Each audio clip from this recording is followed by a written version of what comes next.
नमस्कार. चला तर मग आज आपण एका मस्त सफरीवर जाऊया.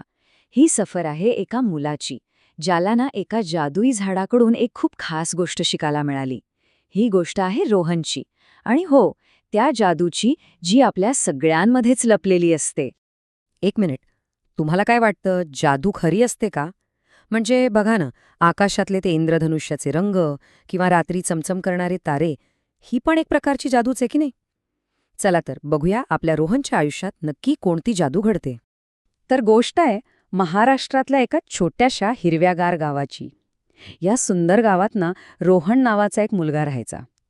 त्याचं गाव असं डोंगरांच्या मध्ये वसलेलं होतं, जिथे सकाळी सकाळी पक्ष्यांच्या आवाजाने जाग यायची.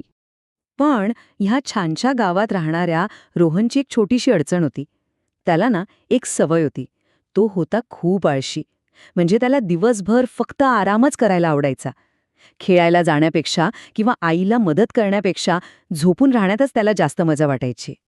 आणि मग काय, त्याची आई जेव्हा त्याला म्हणायची, रोहन अभ्यास कर किंवा चल जरा कामात मदत कर, तेव्हा त्याचं एकच ठरलेलं उत्तर असायचं. काय असेल? बरोबर, आई, मी उद्या करेन. बिचाऱ्या आईला ना रोहनची खूप काळजी वाटायची.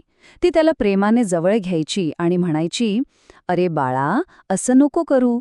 आळशीपणाने आपलं काहीच चांगलं होत नाही. तू किती हुशार आहेस, फक्त थोडीशी मेहनत करायची तयारी ठेव. पण एके दिवशी काय झालं, आईच्या बोलण्याचा रोहनला आला भयंकर राग. तो खूप चिडला आणि धावत धावत थेट गावाबाहेरच्या जंगलात निघून गेला. जंगलात तो असाच फिरत होता आणि अचानक त्याच्या डोळ्यांवर एक वेगळीच चमक पडली. त्याने पाहिलं तर समोर एक मोठं झाड होतं आणि काय सांगू, त्याची पानं चक्क सोन्यासारखी चमकत होती आणि फुलांमधून तर जणू काही प्रकाशच बाहेर पडत होता. रोहन तर अगदी डोळे विस्फारून त्या झाडाकडे बघत होता आणि तेवढ्यातच त्याला त्या पानांमधून एक शांत, गोड आवाज ऐकू आला. रोहन, घाबरू नकोस, मी एक जादुई झाड आहे आणि हो, मी तुझी कोणतीही एक इच्छा पूर्ण करेन. पण थांबा, त्या जादुई झाडाने एक अट ठेवली. ते झाड म्हणालं, मी तुझी इच्छा नक्की पूर्ण करेन, पण त्यासाठी तुला एक वचन द्यावं लागेल.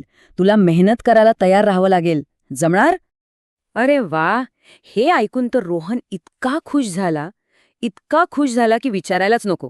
त्याने एका सेकंदाचाही विचार केला नाही आणि पटकन आपली इच्छा सांगितली, मला ना जगातला सगळ्यात श्रीमंत मुलगा व्हायचाय. झाडाने हसून होकार दिला आणि म्हटलं, ठीक आहे, तुझी इच्छा पूर्ण होईल. पण एक नियम आहे. तुला रोजच्या रोज एक चांगलं काम करावं लागेल. असं काम ज्यामुळे कोणाला तरी आनंद होईल. आणि लक्षात ठेव, जर तू हे नाही केलंस तर माझी जादू हळूहळू नाहीशी होईल. मग काय, रोहन तर कामाला लागला. पहिल्या दिवशी त्याने धावत जाऊन आईला पाणी आणून दिलं. दुसऱ्या दिवशी चक्क त्याने स्वतःहून पुस्तक उघडलं आणि मन लावून अभ्यास केला. आणि तिसऱ्या दिवशी तर कमालच झाली. त्याने शेजारच्या काकांना त्यांच्या बागेतल्या कामात मदत केली. असेच दिवस जात होते आणि रोहन रोज एक चांगलं काम करत होता. पण गंमत म्हणजे या सगळ्यात त्याला नकळतपणे स्वतःमध्येच एक वेगळा बदल जाणवू लागला होता. काहीतरी वेगळं घडत होतं. त्याला ना पहिल्यांदाच हे कळलं होतं की अरे, मेहनत केल्यावर, काम केल्यावर जो आनंद मिळतो, ते समाधान मिळतं, ते नुसतं पडून राहण्यात, आळशीपणात कधीच मिळू शकत नाही. दुसऱ्यांना मदत करण्यात एक वेगळीच मजा आहे. आपल्यातला हा बदल आणि हा नवीन आनंद बघून त्याला खूप बरं वाटलं. मग त्याने ठरवलं की त्या जादुई झाडाचे आभार मानायलाच हवेत आणि तो पुन्हा त्या जंगलाकडे निघाला. पण जंगलात पोहोचल्यावर त्याला धक्काच बसला. अरे देवा, ज्या ठिकाणी ते सुंदर चमकणारं झाड होतं ना, तिथे आता फक्त मोकळी जागा होती. ते जादुई झाड गायब झालं होतं. रोहन बिचारा गोंधळला, इकडे तिकडे झाडाला शोधू लागला आणि तेवढ्यातच त्याला पुन्हा तोच शांत, प्रेमळ आवाज ऐकू आला. तो आवाज म्हणाला, रोहन, खरी जादू माझ्यात नव्हती, ती तर नेहमीच तुझ्यामध्ये होती. आणि त्याच क्षणी रोहनला सगळा उलगडा झाला.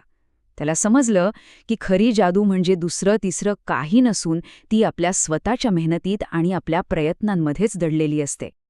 बस, त्या दिवसानंतर रोहनमध्ये जणू काही एक नवीनच ऊर्जा आली.